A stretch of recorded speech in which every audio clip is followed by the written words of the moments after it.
O que move o Deus do universo, o Criador de galáxias? Aquele que sustenta cada estrela pelo poder da sua palavra, a permitir ser preso, açoitado, cuspido e pregado numa cruz. Não foi obrigação. Não foi derrota. Foi amor. Amor radical, amor sem limites. Amor que desafia toda a lógica humana. Hoje, quero te levar para dentro da noite mais escura da história, e ao mesmo tempo, da noite mais luminosa. Porque foi ali, na escuridão do Getsemane, no silêncio diante de Pilatos, no grito no Calvário, que Deus declarou algo que ecoa até o seu coração agora, neste exato momento. Você vale tudo para mim. Feche os olhos por um instante. Respira fundo. E me acompanha. Estamos em Jerusalém. É quinta-feira à noite. A lua está alta. As ruas estão calmas, mas há um homem caminhando em direção a um jardim. Seu nome é Jesus. E ele sabe o que está prestes a acontecer. O jardim, suor de sangue.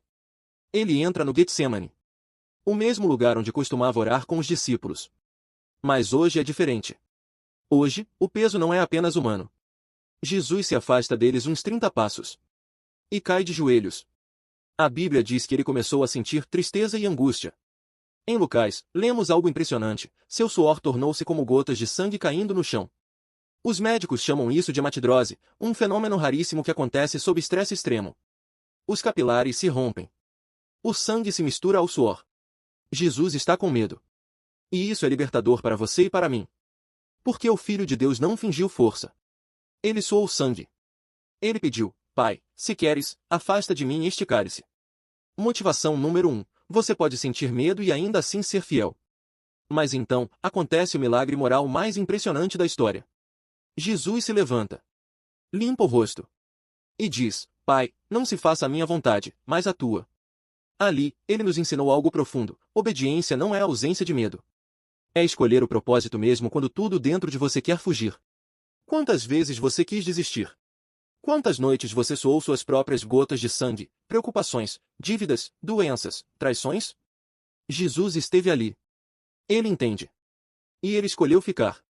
Por você. Ele poderia ter chamado 10.000 anjos. Mas ele não chamou. Porque se chamasse, você não seria salvo. Se ele descesse da cruz, você continuaria perdido. O amor o prendeu. Não os pregos. A traição e a solidão. De repente, tochas. Vozeirões. Passos apressados. É Judas. O amigo. O tesoureiro. Aquele que comeu o pão com Jesus na mesma mesa. Ele se aproxima. Dá um beijo no rosto do mestre. Mestre. Jesus olha nos olhos de Judas. Não com ódio. Não com vingança. Com tristeza. E pergunta: Amigo, é com um beijo que você trai o Filho do Homem? Ali começa a solidão. Os discípulos fogem. Todos. Pedro, o mais corajoso, também foge.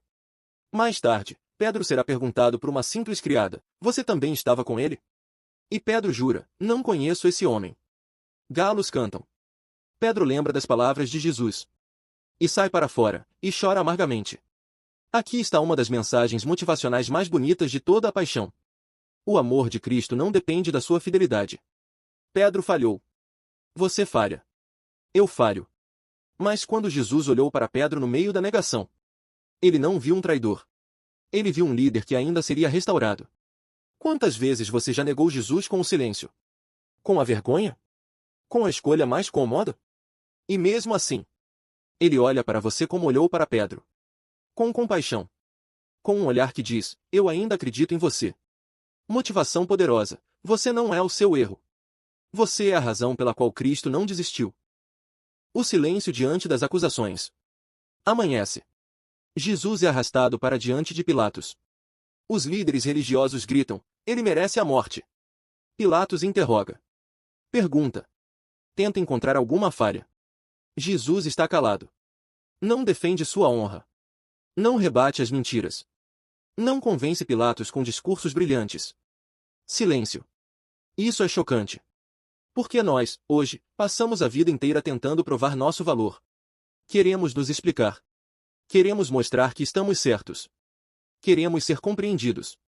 Mas Cristo ensina algo revolucionário: você não precisa provar nada para quem não quer acreditar.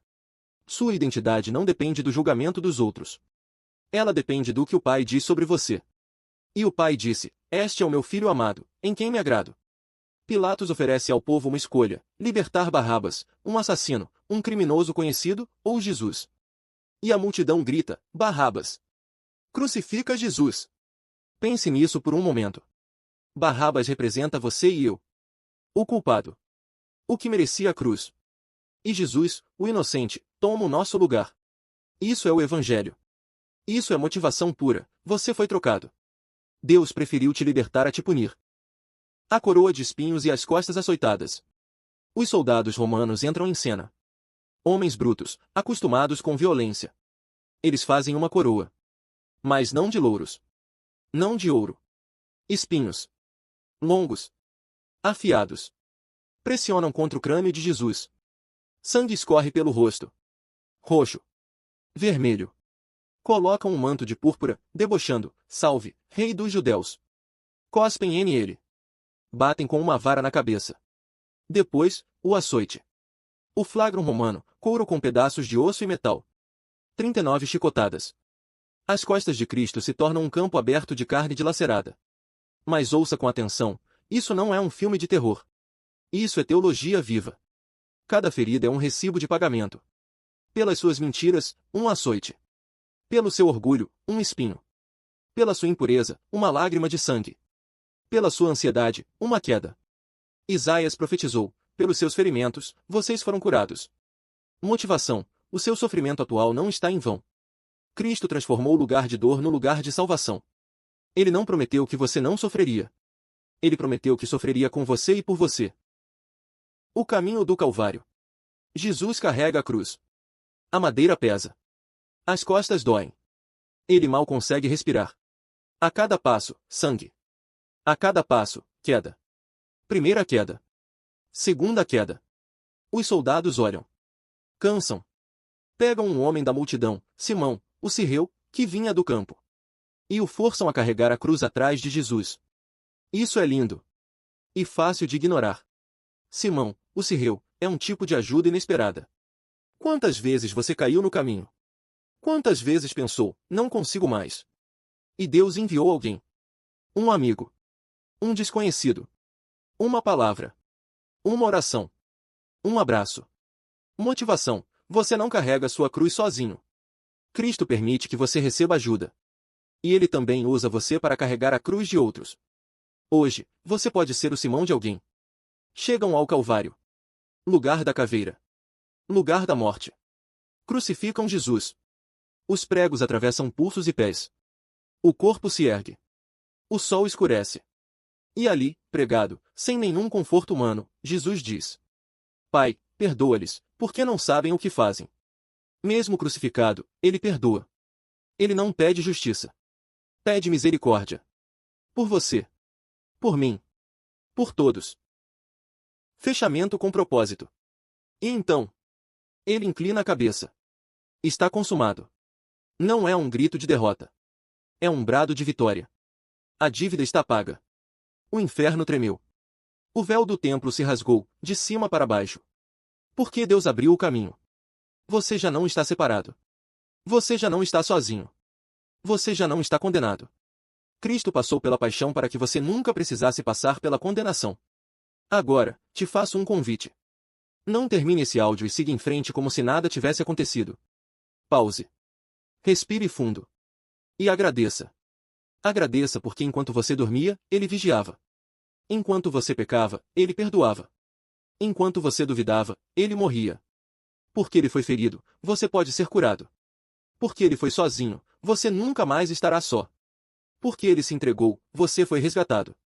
A paixão de Cristo não é uma história triste. É a prova mais radical, mais dolorosa e mais gloriosa de que você importa. Importa para Deus. Importa para o universo. Importa para sempre. Se essa mensagem tocou seu coração, compartilhe com alguém que precisa lembrar que o amor venceu. Porque no final de tudo, o amor venceu. Fim.